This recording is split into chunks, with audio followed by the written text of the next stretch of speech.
see. We're recording. We're recording. Oh no, don't you run away from me, you old goat. Oh no, don't you run away from me, you old goat. When these dads meet world, watching Boy Meets World. We grew up on the show, now we have kids and host a podcast. We watch each episode and then share our thoughts and grades. When these dads meet world. They want you to take the roles. No, they only want you to think there's roles to be taken. That's right. We want you to question reality this week on Dads Meet World. Am I really here? Is dad number one really here? What Not does it really. mean to be here, Brett?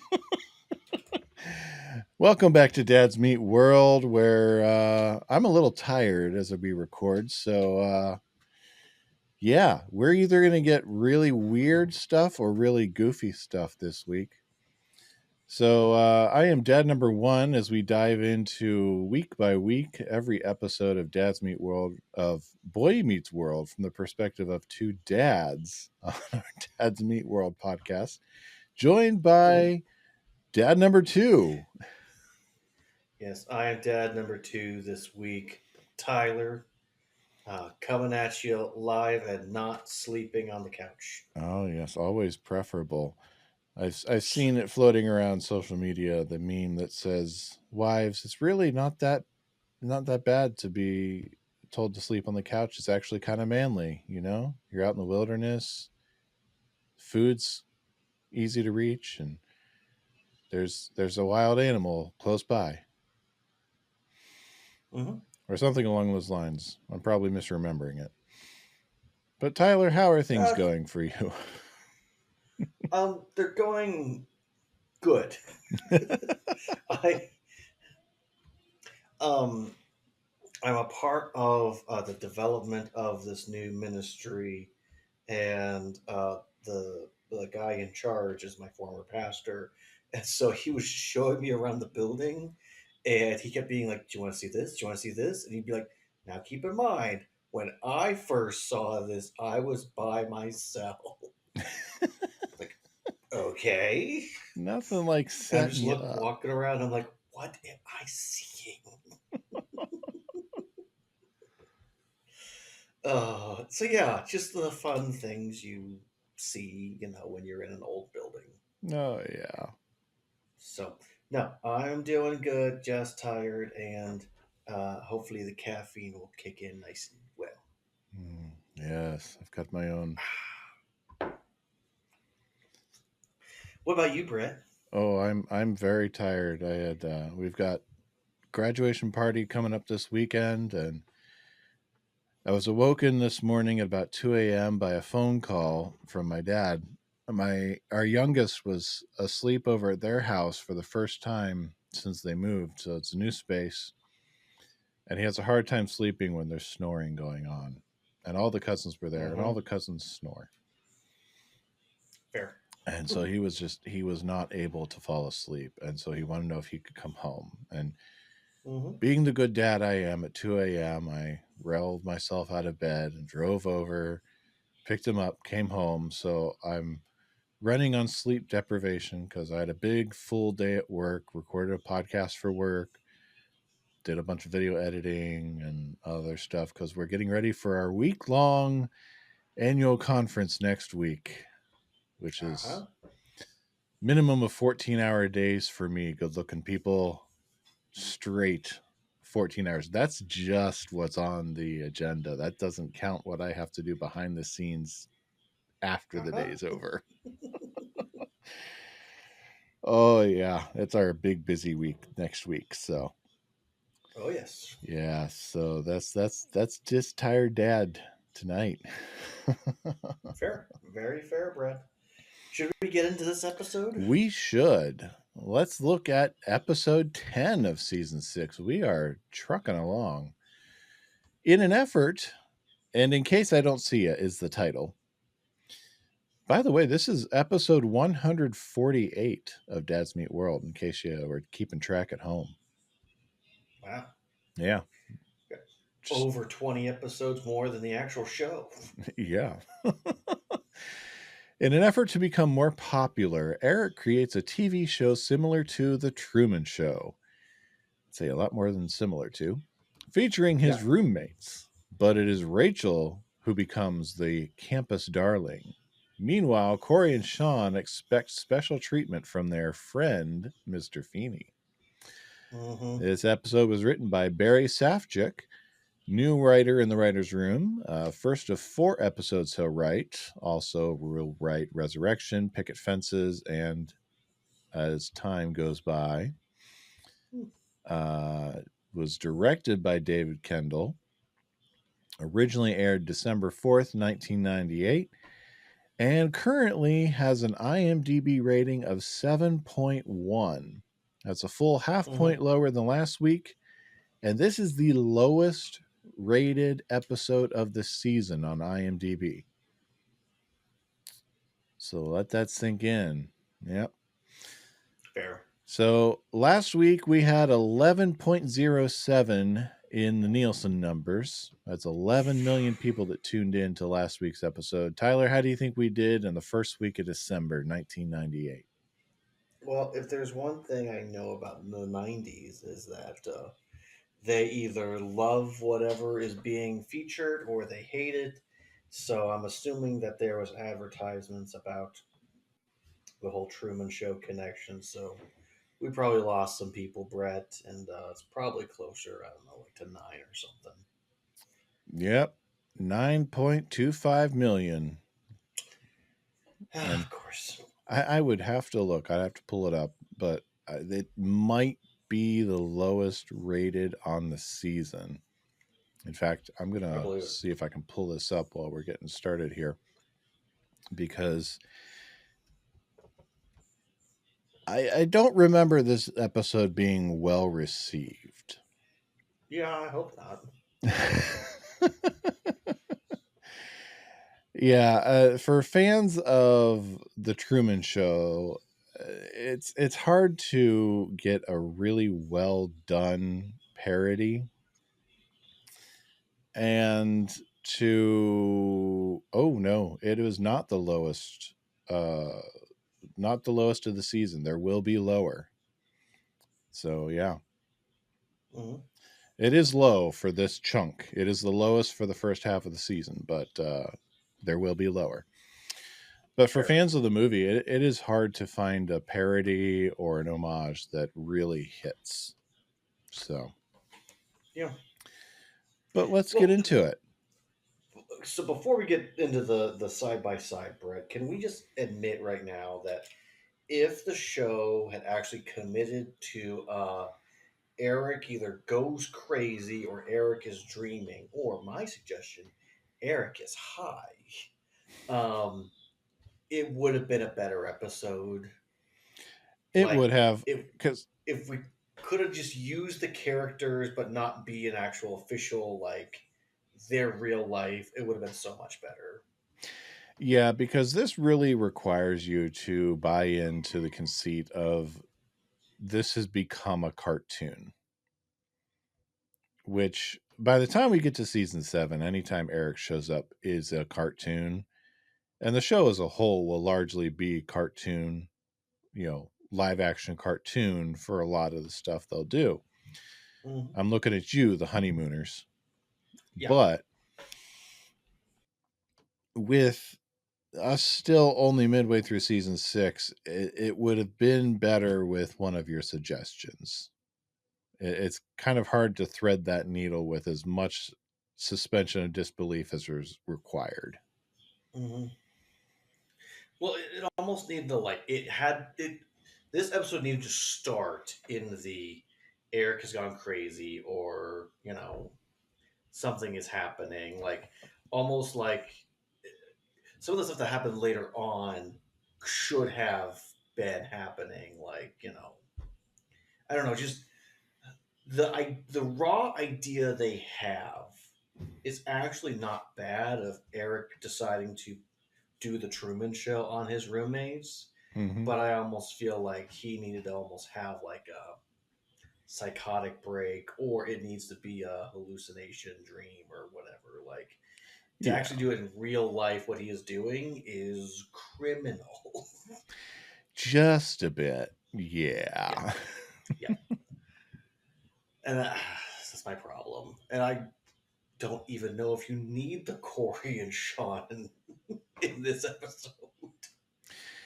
No, and here's the thing. The Cory and Shawn stuff, that's actually a legitimate college experience that we should be exploring for Cory and Shawn. Yeah, That's a how do they legitimate interact with storyline for Feeny them. now? Yes, How do they interact with Feeny now? How do they interact with when their paper, their work starts slipping? How do they catch up when they start to fall behind? That's hmm the kind of story they should be telling. yeah, Instead, we've got it bumped off into the B plot of an Eric is a cartoon character, a criminal cartoon character episode. yeah. So, It's Here's the problem, Brett. I love this episode. Like I have there are bits in this episode that I adore and I appreciate. Like I'm gonna sing the praises of this episode, but on the whole of the whole episode, nothing makes sense. yeah, I mean this is one that I will watch. I mean, it's not one I skip. It's not Right. one that I will. I mean, I enjoy a lot of bits from it, but when you stop and think about it, this is not a well put together episode at all. Right. And I say that is going to be the hard line that I'm going to have to figure out for my grading of. Am I more concerned about the memory and the jokes, or is it the conceit of reality that is being on display in this episode? Yeah. So, Uh, but yeah, let's get into it, Brett. yeah, we've got Oh, you're poor in charge. sad Go ahead. Eric hanging out in the student union, and we get Louis is back, who is second of two appearances. This is the last time we'll see him. So if you enjoyed Louis the parrot, who is without Gambling Dan, so Yep, either no gambling Dan this time. no Gambling Dan. Thank goodness there's no Gambling Dan this time. Right? Yeah. So either he lost all his money and Gambling Dan has no use for him, or he learned and moved on. Or gambling Dan got arrested. That's what I'm going for. Yeah, he's been kicked off campus for some reason. Or not for some reason. He's just been kicked off campus. He's barred from campus. Well, Louis and Eric are both lonely, but neither one is lonely enough to, go over to the other one and be lonely together and build something. Yeah. One could argue they're already at the same table. Yes. I mean, all they got to do is squeeze them together a little bit. Move about 6 inches, both of you, and you're at the same table. Yeah, really.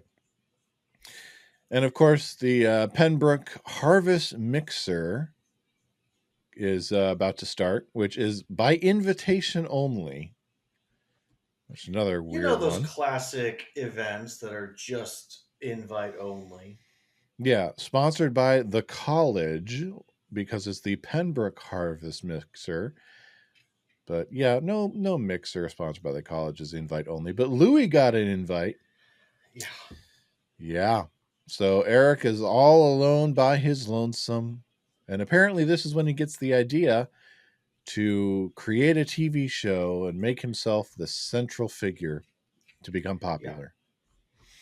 Because the next thing we see is him and Jack in the kitchen, and Eric is hawking the Brew Lagoon in the student union. So apparently the coffee shop has his own name. Uh-huh.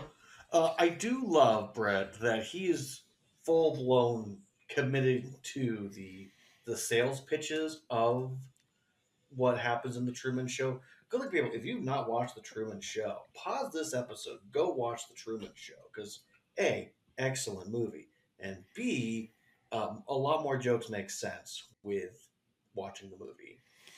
They do. It's one of the other reasons this episode needs it can't stand on its own as well without having what it's referencing. No. Correct. You need that experience to truly appreciate what's being put out there. I mean, you can still laugh at it, you can still enjoy it, but Right. to really Well, appreciate it, you need the source material. the reason why an episode, I can't remember the exact episode of this call, but the one where Cory does the "It's a Wonderful Life" parody, it works because that's a well-known story, established trope that's been used throughout. Yeah. This type of trope could be used nowadays in a movie or in a TV show, and people would buy into it. Yeah, Especially because with it's been webcam established technology. many times over that it's become a trope. At this point, it wasn't a trope, it was something new and fresh. They were just aping from the movie. Right. Exactly. But also how the technology required for Eric to do what he is doing, he should not have been able to get. No. There's no way that he had the there's some smart nerds on that campus, but there's no way he had the resources to get things put together in that apartment. Yeah. But we learned that Rachel's apprehensive of the garbage disposal. Yes. This is Also, new they have a information. garbage disposal, Brett. Did you know that? No, that's the first 10 episodes in. Well, shoot, a year and 10 episodes in. The first time we're learning that there's a garbage disposal in that kitchen. Uh-huh. That's Also, good to know. the sink is, we never see it until this episode. Yeah, it's on that almost fourth wall. That's because Mm-hmm. that's why we never see it. And True. because we never see them doing dishes, so. Yeah. But yeah, we I learned assume that they never Rachel. did dishes. Oh yeah, they just kind of throw them out. But Rachel is very apprehensive of the garbage disposal. We don't know why yet. Mm-hmm. But And in and case I don't see you, good afternoon, morning, good evening, good and good night. afternoon. Yeah, good afternoon, good evening, good night. Directly quoting the Truman Show. And but we find Jack makes his way down to the student union and discovers Louie and the boys. We don't know any of these boys' names. Don't ask IMDb, didn't give us any of their names because none of them really talk any English. Yeah, there are no women, like no female students whatsoever. There'll be a joke later on, but there's no female students revealed whatsoever. None at all. No, because they're not watching for Eric's puppet show. They're watching for Rachel, who is behind Eric. Yeah. This is a time also, Brett, where one of the deans, whether it be Bolander or I can't remember his name off the top of my head, but the one from all the '80s rom coms, that some authority figure should have stepped in and said, "This is not okay." Someone in authority should have walked through that student union and figured something out. Yeah, as much as they're in that student union, Brad, yes. Yeah. I mean, come on. Stewart came into the student union. Feeny comes into the student union. Someone had to have come in there. Oh my gosh, Brett. Small change, big impact. What if Stewart saw it and tried to shut it down? Wouldn't that be crazy? Oh yeah. Anywho, yeah. But Jack is shocked. I love how it's revealed very quickly. All the guys care about is just seeing Rachel In a towel. Yeah. You're So we're blocking the gonna goddess. So we'll skip over to Shawn, who is at an omelet station. I have no idea why this omelet chef is so stingy on a 3-cheese omelet. I love this bit so much. Where's the Gouda, pal?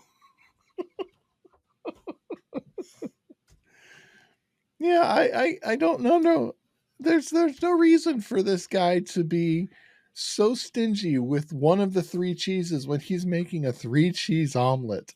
But it gives us where's the Gouda, pal? So I'm all here for it. It's one of my top 10 favorite jokes in this show. Where's the Gouda, pal? Oh yeah. Okay, I will say there's a strong chance that there's a limited amount of Gouda. The guy likes it himself, And someone like Cory wouldn't pay attention to it, but Shawn would. Very So I true. do get that. Well, Cory comes running in. He's got a waffle that he has Yes. made with blueberry eyes and a smiley face. This is a scam to get better treatment in class. Cory's a little concerned it's morally questionable. But they're going to treat Mr. Feeny to a nice, luxurious breakfast. And Mr. Feeny picks up on it pretty quickly that they want something out of it. Yeah, I love. Well, first of all, Feeny says, "Ooh, I love that Gouda," but he says, "Boys, you don't have to butter me up. We're friends. Like, let's just talk about this. You come to me if there's a problem." Yeah, yeah. And I love that he has this relationship with them that we have seen a couple of weeks ago in previous episodes where he finally realizes he needs to treat them more like adults. He doesn't need to he shouldn't seek to protect them any longer. And he's seeing them more as college students now. So he's seeing them more on an equal playing field, but still as an educator. Yeah. Well, and he's the same teacher, Brett, but different philosophy because it is college. Yes. But they're looking for an extension on their midterm papers. Hey, Brett. You probably have the same thought I'm thinking of.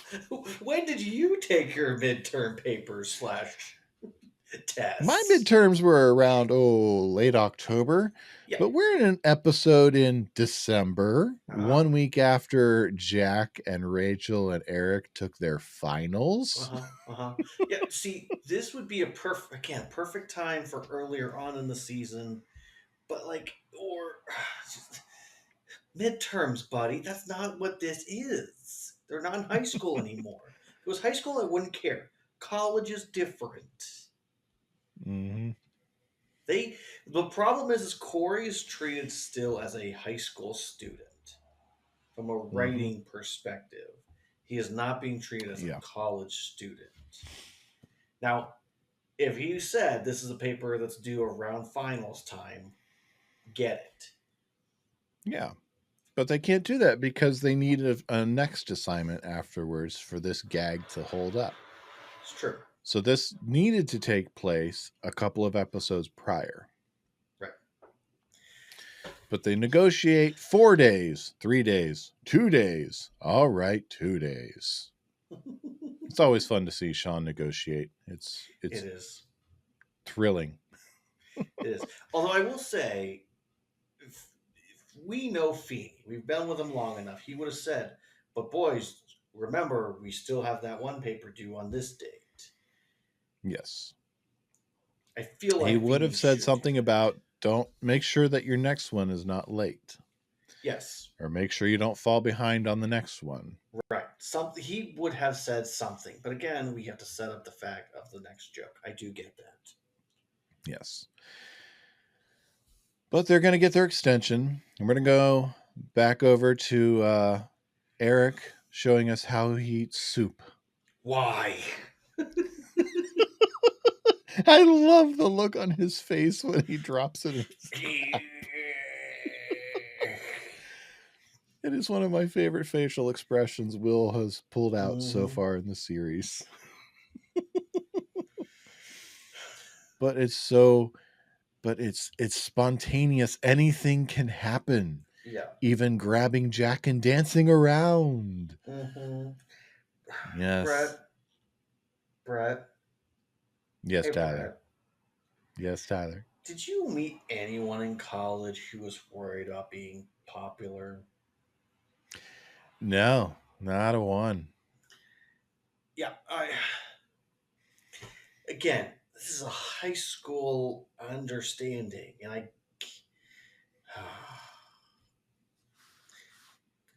no one cares about popularity in college. There's too many people. There's too many people. There is no room. There is no cool kids table. The tables are always being changed out because no one has time. You find your tribe and you run with it. Yes, you don't have time for popularity. I mean, Yeah. are there people that are well known enough that everyone goes, "Oh my gosh, it's that guy"? Yeah, but like, how well do you know that guy? Not well at all. Now, I would have bought the first half of Eric's confession where he's confessing that he did it to be seen so that Right. people would notice him. I get that. Because we built up this whole he's lonely. But then when he slips into I did it to be popular, it just falls apart. It does. Yeah. Right. And Then again, we're slipping back into this is high school story that should have been in season 5, not right. in season 6. And this also, again, would have been great towards the time later on when he is on his own and he is alone. Mm-hmm. Like, Yeah. if Eric was no longer in the apartment and he's messing with them again, that would be hilarious. Yep. I don't know. But Louis thinks it's almost worth the 23 hours of crap just to get to Rachel coming out when Jack tells her all about what's going on. Yeah. Uh, I don't know. I mean, in this day and age, I think it's a lot more understandable of the if someone is live streaming your life, how would you feel about that? But Brett, in college, in the time period you were in, if you found out someone had the technology to broadcast in the student union what's going on at your house, would you not kick them out or at least get all that stuff out of there before you agreed to do anything in that house again? oh, yeah, we would have definitely had some conversations. Yeah. It wouldn't have been, oh, yeah, sure, this is all fine and dandy. We would have definitely had some terse words, shall we say. Yeah, I don't like that they allow Jack and Rachel to be used in this way because Jack is they are both calling him out, but there's not the repercussion of getting all the things out, and we don't know if we can trust you now Yeah. because Eric crosses a line. Yeah. And it's almost Eric realizes that Rachel's the big star of the show, but he doesn't realize how big a violation it has become. Yep. And that's for as big as a heart as he has, that's a huge missed opportunity for growth. Like he's been so the writers have been so careful about not having him do anything to hurt Rachel, about wanting to protect her, about wanting to make sure it's a safe space for her in the apartment so she doesn't leave through the first half dozen episodes of the season. And here they have him violating everything so that the entire apartment is not safe for her to be in and not realize it. Yep. Huge step back in his development there. Yes. I do like, Brett, when we get to the reveal of the test scores, both the boys go, "Oh, this is our first real big grades." If we're to believe the date, Brett, they should have already had several of big grades. Yeah. How many classes have you guys been taking? This is your first real big grade? Yeah. Surely you've had other papers before this. Yep. Stewart had at least had a paper that they had to write about. Yeah, they each had at least a paper that they turned in for Stewart. Yeah. I don't know. I don't understand. I believe he even called Cory's pedestrian. Yeah. Didn't he? Yeah, he did. And the only way I can accept this one, Brett, if this is oh yeah, this one time this happened situation, and not an actual, this is happening right now for Cory. I believe what's happening right now for Eric, sure. Mm-hmm. I don't doubt it's finals week and Eric is not doing any of his classwork. Eric's got the time because all his finals are over with. Could be. These can't be happening concurrently. But Topanga's not worried. She tells the boys not to worry. It's only one grade. And then it's revealed that Topanga's B and Shawn's B are equal. Yes. Oh, yes. Feeny Did you gave notice that Topanga Topanga's a mid-turn? B. I know. He truly is not protecting her anymore. Uh-huh. But you notice of the four of them, Topanga's is the only one that's bound in a folder. It's true. Does that surprise you at all? No. Well, Topanga's not happy with that at all. Oh no, don't you run away from me, you old goat! So she's going to chase her professor around the building to try and beat an A out of him. Yeah, I love that. Just of in the background of you see Feeny run by and then Topanga chasing him. Yep. But before she does that, we're going to find out that Shawn and Cory did not do the next paper, which was due the day prior. And they expected the same arrangement as this first one, where they had a little bit of leniency. Now, Brett, did you have any professors that were like, hey, if it's not in on the day that I assigned it, you automatically lose points? Oh, yeah. Nice. In fact, most professors, if it wasn't on the day it was assigned, it was unless you had worked out something specific with the professor, you got no credit for it. Fair. Yeah. And in fact, I had one professor that threatened to take off a full letter grade for every misspelling, every spelling error you had. Because he wanted to break. It was a youth ministry professor, and he was tired of youth ministers being the butt of the joke of the church world, and wanted to try and raise us up a little bit. And it was a weeding out class too. Mm-hmm. So he threatened to knock off a full letter grade for every misspelling, every grammatical error or spelling error we had in an assignment we turned in. Nice. Now, he didn't go full bore on that, but he did dock points. But yeah, any work that was not turned in by the due date was not counted. That's fair. Unless you had extenuating circumstances. So an F here is completely believable. Fair. I mean, I'll be honest with you. I think a lot of the professors got a little more lenient by the time I came in. They might have. Yeah. But also, I think they relied a little more on grad students to do gradings. The grad students just like, hey, I just need your paper. Get it into me. Yeah, they definitely got more lenient by the time you got there. Yeah. Well, also, we could email a lot of our papers, so that helped too. Yeah, we were still in the infancy of email when I was there, so... Mm-hmm. But show up to class like, oh, sorry, I thought I printed it off. I didn't. I'll email it to you. Yeah, I still had to go down to the computer lab to print off a paper, so... Because I didn't have a printer in my room. Yeah, I do love that I give him F's right away mostly because Brett, I think he was hurt that they were willing to say the same lines and admit that they were really just trying to pull the wool over his eyes, you know. Yes, I do think that he is coming from a place of hurt as well. Which is understandable. But they can't seem to grasp the problem. They don't understand where things went wrong. They're not clued in. Mm-hmm. They don't get it. So we'll go to an act break with Topanga chasing Feeny in the background. And we're going to come back. Feeny's trying to convince Alan and Amy in the Matthews kitchen to name the baby George. Of Germanic origin, it means watch out, the sheep are coming. Yeah, watch out, the sheep are coming, Matthews. It has a certain ring to it. Yeah.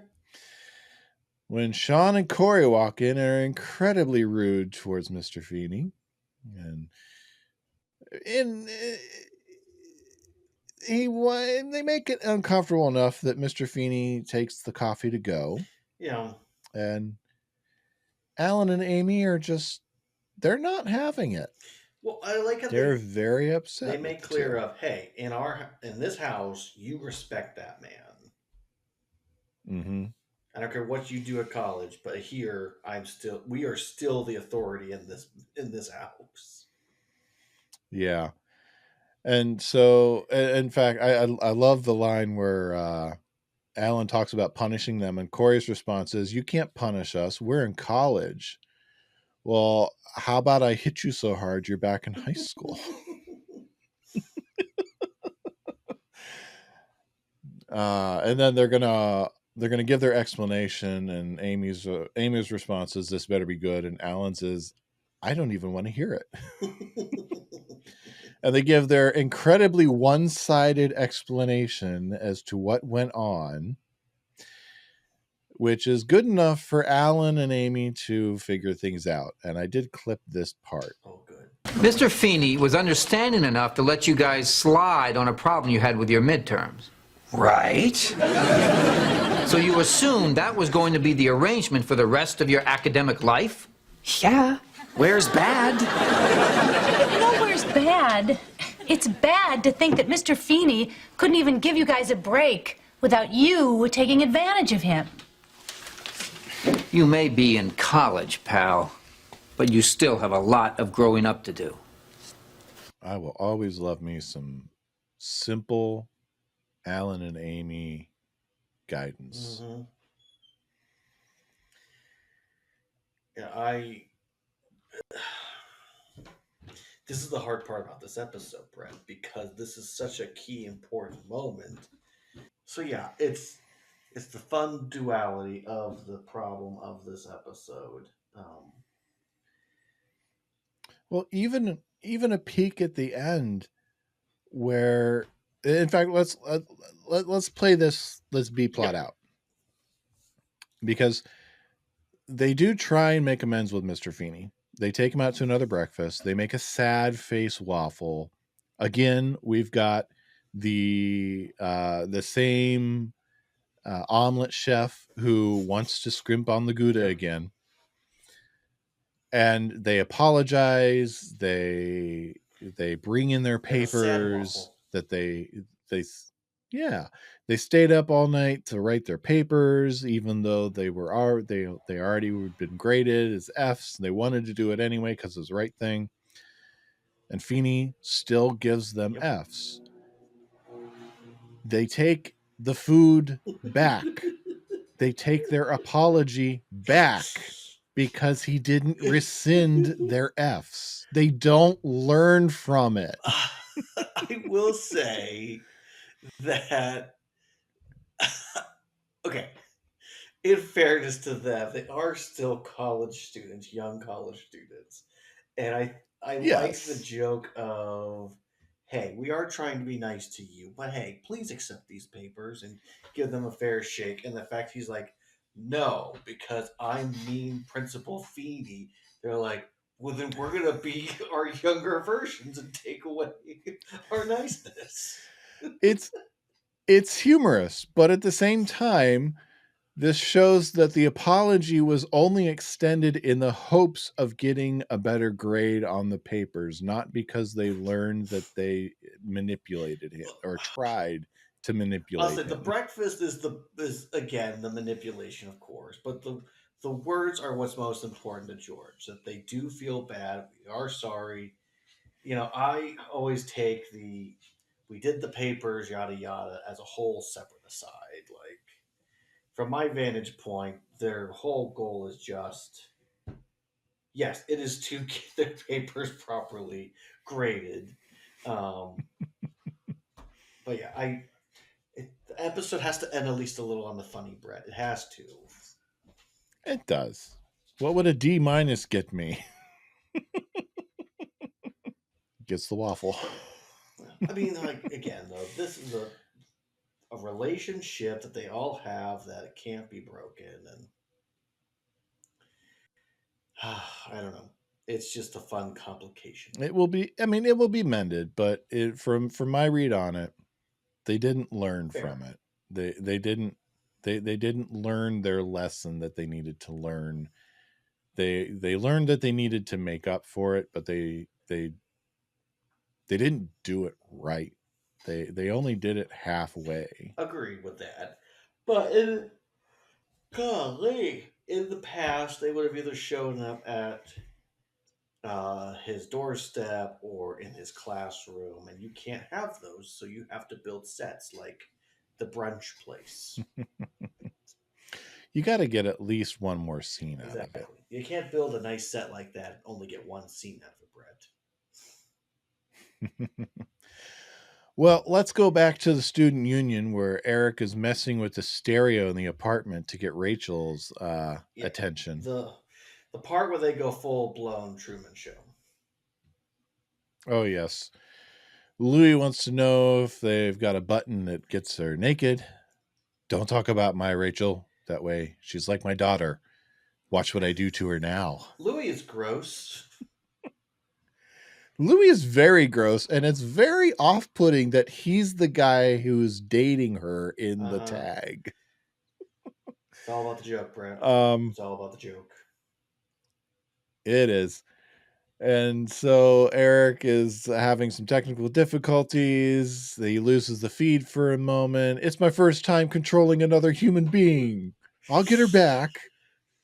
Did you notice that his board is hooked up to itself? Yeah.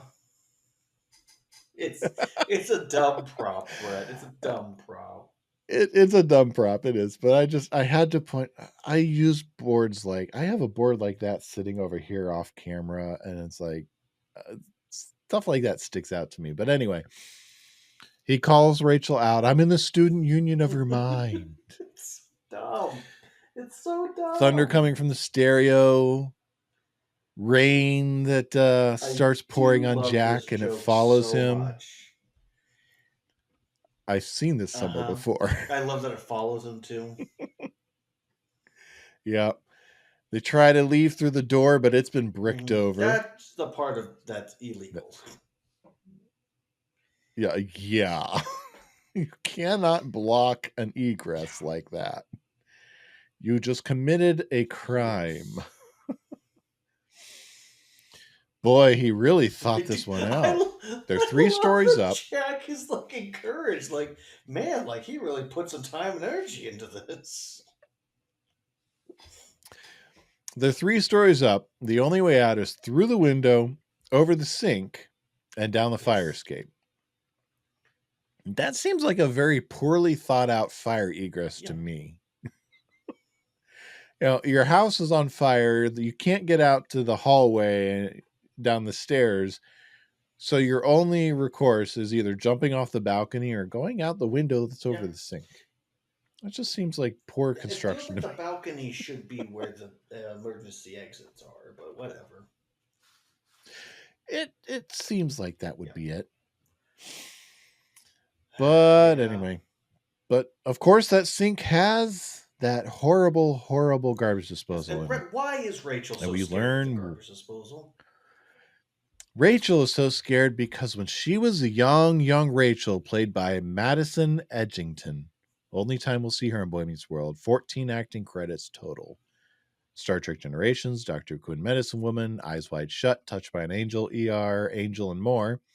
She's not acted on screen since 2010. But when she was a young Rachel, she was playing with her bunny baby and thought that the garbage disposal in her sink was a hole bunny baby would like to go down in. And when she turned the light switch to give him more light to see, she shredded her bunny baby. And it was a bloodbath of Buzz. Fluff.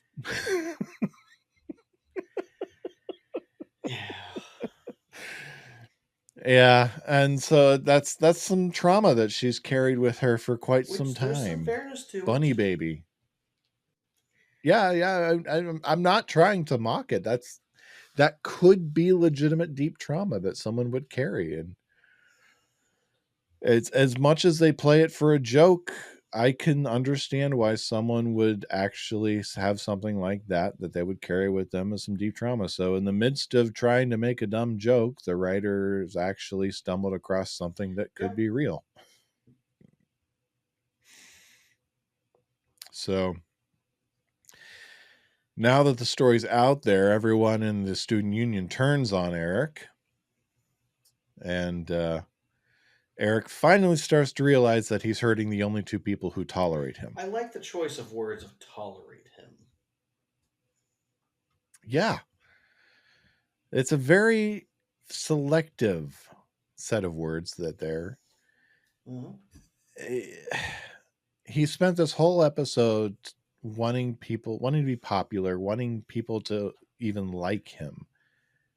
And the people he lives with, his only real friends, he views them as tolerating him.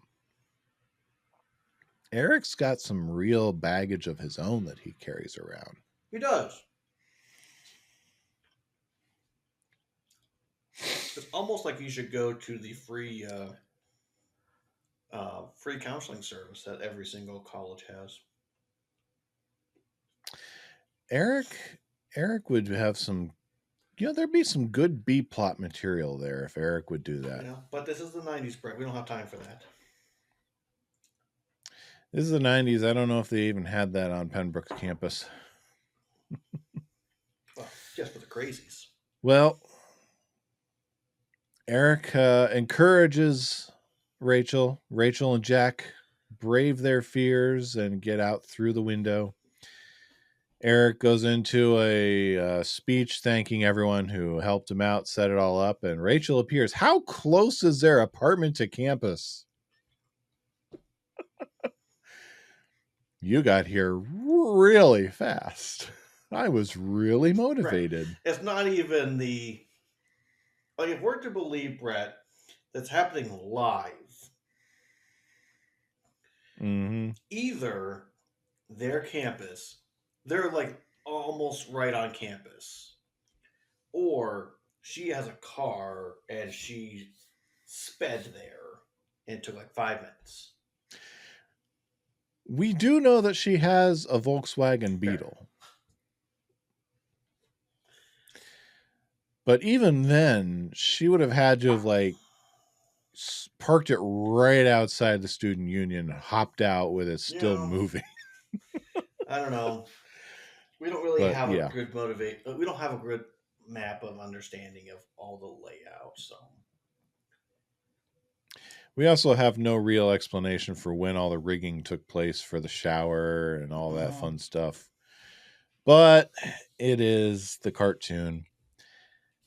And Rachel's going to throw Eric around like a rag doll. We're going to get the old ladies with the season 6 promo photos of Rachel on the pillows. Another call out to the Truman Show. And that's basically how that story plot, that plot thread ends. Eric gets beaten up. And then in the tag, Eric gets beaten up by Rachel, and everything returns to basically normal. Because in the tag, Eric and Jack are just kind of sitting around the apartment. Jack tells them that the stunt backfired and let him and Rachel get closer. And then Rachel comes in and wants them to make themselves scarce because she's got a guy with her who's crazy about her, and it turns out to be Louis. Yes, he's a perv. Yeah, he's a perv. But so that is how we end things there. That is our episode.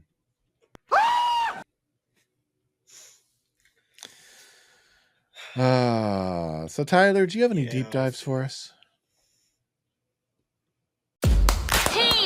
People.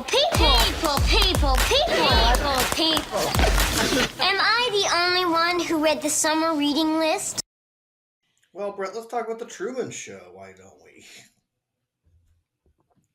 All right. So the Truman Show is a Jim Carrey. Hello. Just had a lightning bug hit me in the face. Sorry, it's a Jim Carrey movie. It's a drama, a dark comedy. Basically, plays a character named Truman, who, when he was an infant, was adopted by a production crew, and they put every moment of his life on camera. And when we meet him, he is a young man in his mid-20s who is trying to understand why things don't make sense. And it really is a good movie. Kind of wish that we would see some actual like parodies of the movie in TV shows now. Because the parody that Eric actually does, that is later on when he's controlling things, is spot on. He has the whole Kristoff uniform and everything. So, also in this movie is Ed Harris, Laura Linney, Noah Emmerich, um, Holly Taylor. I'm trying to think if there's anyone else. There's a big note, but there's a bunch of random famous people in here. That's for sure.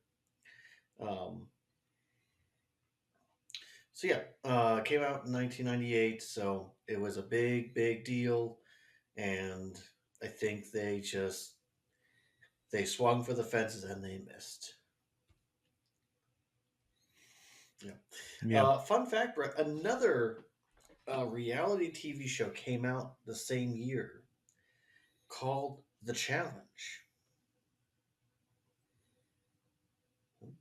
The Challenge, those who don't know, is basically the producers of The Real World and then Road Rules came together and said, hey, we have all these people who are now famous for being on our shows. Let's put them in a new show where they'll compete against each other.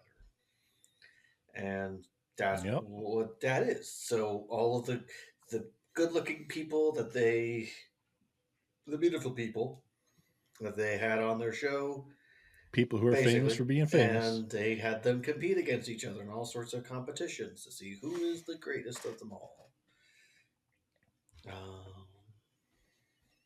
And it's still going today, of course.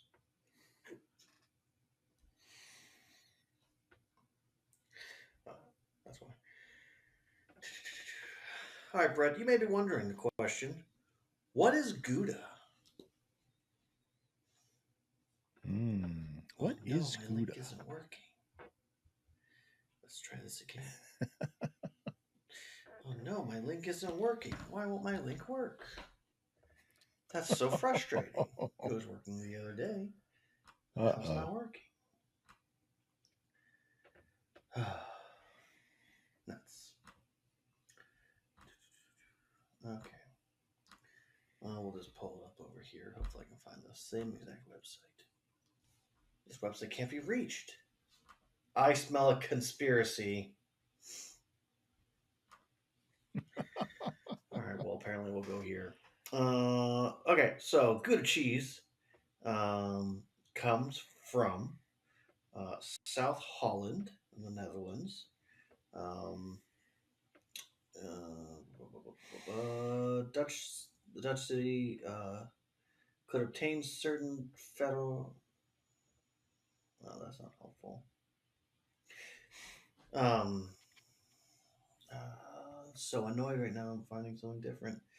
Basically, it's a yellowy, creamy type of cheese that can come from either cow or goat, and apparently, it is technically become a general term, and so there are many variations of what it means to be a Gouda cheese.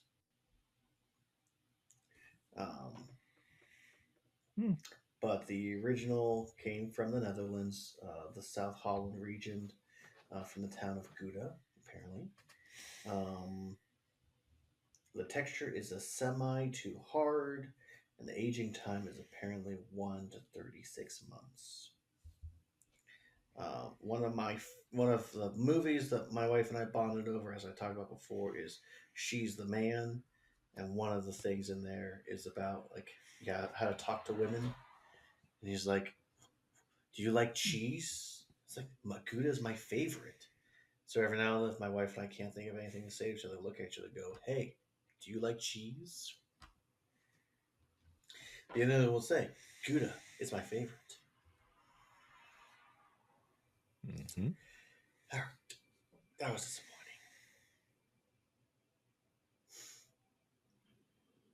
Okay.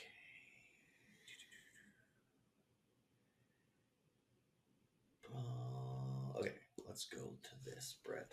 So George, the name and the history. Let's talk about it. So the distributed surname George is German origins, meaning son of George. The name is derived from Greek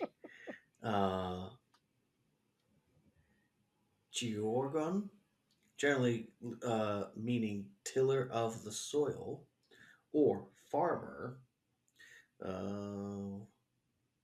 Was at first named throughout Europe during the Middle Ages due to legendary dragon slayer fame of Saint George, and eventually became used as a surname in the 12th century.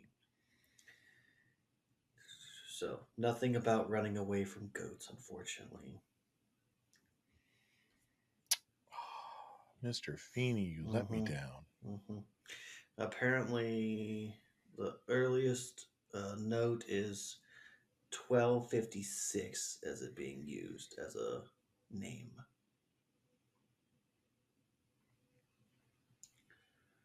Yeah. And there are many ways to spell George. Go figure. George. Okay.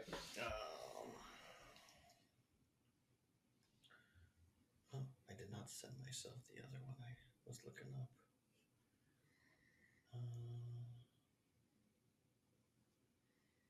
Okay. Cool.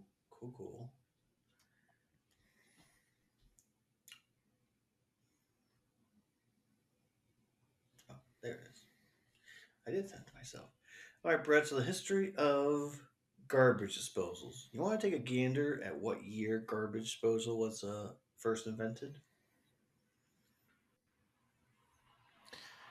1956. No cigar. The garbage disposal was invented in 1927. Oof. I wasn't close at all. John J. Hams, an architect from Wisconsin. The garbage disposal was apparently originally called the in-skin irritator, but now was referred to as the garbage disposal. Apparently, he originally he used that was the name of his also company too. But after General Electric introduced their own version, calling it the garbage disposal in 1935, which is why we refer to it as the garbage disposal. Did you know, Brett, that the garbage disposal was actually illegal in New York City in 1997? Yes, I did not know that. They made it illegal to have it. However, I don't think it lasted. How now? Apparently, it's still illegal in New York City. Who knew? Yeah, apparently it messes with the sewage system, so they don't want that in their waters. It's the crux. So yeah, I can see that. Let's see. I Probably guess, feeds Brett. the gators. Last thing. Do you want to guess how much breakfast cost the year you were born? $2.50. So I have the first year on record is 1940. Year 1940. Brett, how much do you think breakfast was in the year 1940? 1940, 25 cents. Unfortunately, no. It's $1.42. No. I'm way too much of an optimist. I mean, if you're buying just straight up the only things you need for that, yes. but basically having to buy a dozen. Right. Now, are we talking like going to a diner, or are we talking like buying the way eggs they're and the making it bacon seem for as home? if it's at home. Because they're talking Okay. about, like, at that time you would have to buy eggs, and then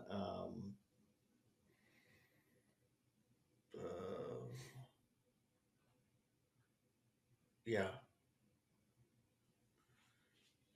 Apparently it's mostly just buying eggs and then buying power. Huh. I don't know. The way that it doesn't give more detail of what specifically the thing is, other than just mentioning about eggs. But apparently it was $1.42 a day to feed a family or have breakfast. This is from Daily Meals, so Okay. if anything's wrong and anyone doesn't like it, you can always go to them. We could skip a couple of years, Brett. You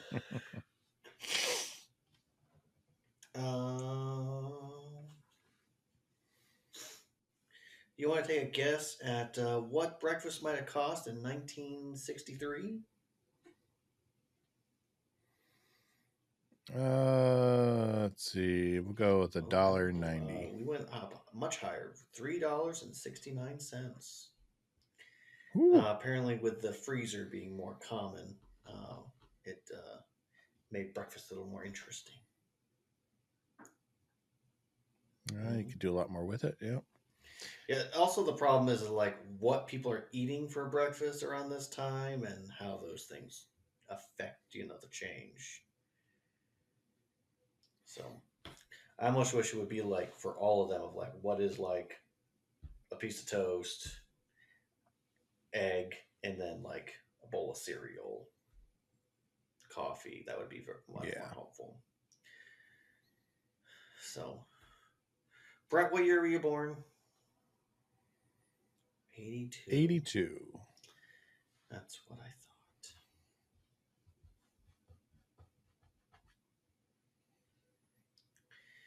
82. Guess how much it was, Brett?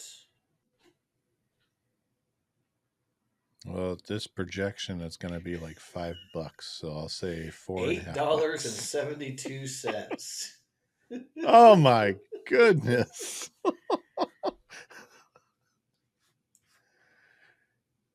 Oh, that's definitely not what we paid for breakfast in my house. Yeah, I don't know why it's so expensive.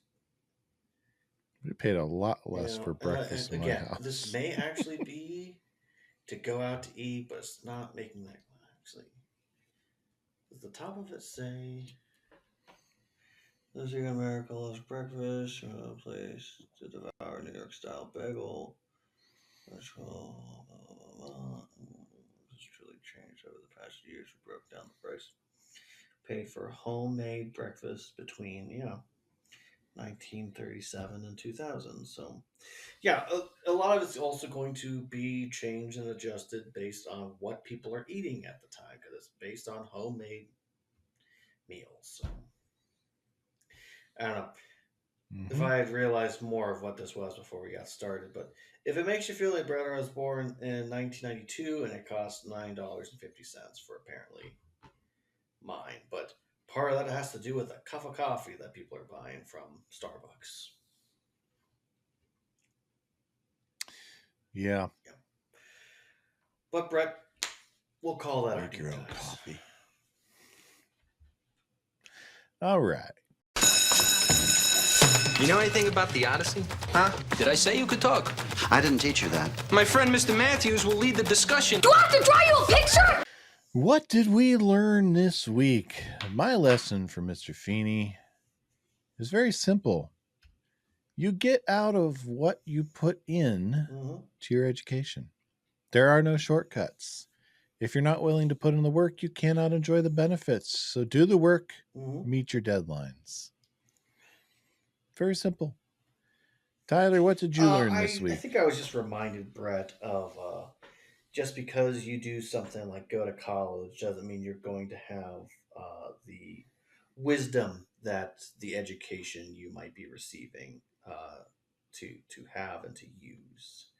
I just like that Amy and Alan break down very quickly and easily exactly what happened and why they might be upset, and it's very clearly of, hey, you might be in college, but you might still need to do some growing up. And that would have been an excellent episode for us to have of Cory being forced to grow up a little bit. Yeah, that would have been a great episode to have. Yeah. 3 weeks ago as the A plot. When he's struggling with midterms. Yeah. I need the syllabus, Brett, of this class. Yes. We need this humanities syllabus. All right. I'm right? No, you're exactly right. So am I done with my education? Can I go? Tyler, how would you grade? And in case I don't see you. Well, Brett, this might be controversial because a few weeks ago I gave a grade and then I took it back. But I have so much love for this episode that I can't say it's a failure because of the pure acting in this episode and the chemistry with all the characters and the timing that they have in each of the moments, the leaps of logic. I'm willing to go along just for a good time to shut my brain off. So for those reasons, I'm good with giving it just a straight up in the middle C.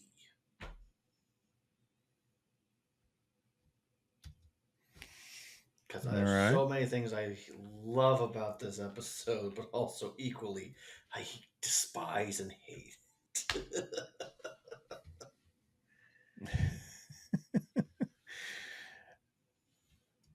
This episode is not a failure.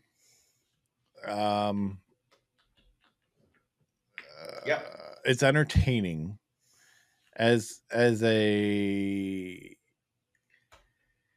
It definitely could have used a couple more passes, but the actors did elevate what they were given for the most part.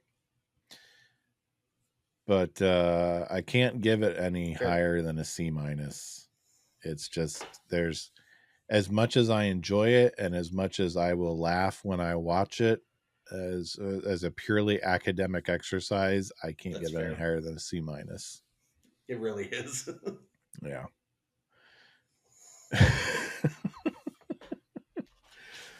Yeah.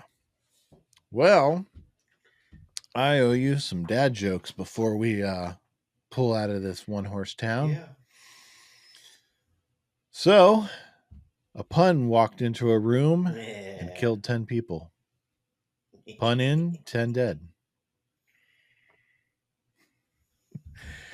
You ever tried blindfolded archery?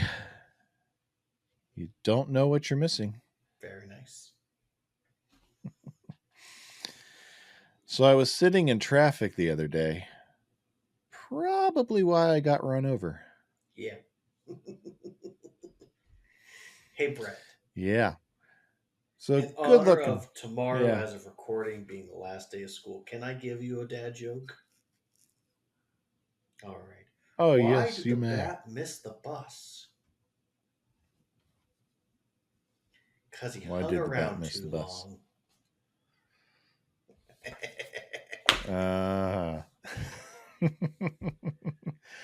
Well, good-looking people. I'm right? No, you're exactly right.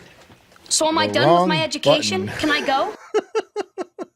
Good-looking people, that is it for us this week. If you'd like to reach out to us, send us a message, send us an email, let us know why you think we were totally off mark and this is the best episode ever.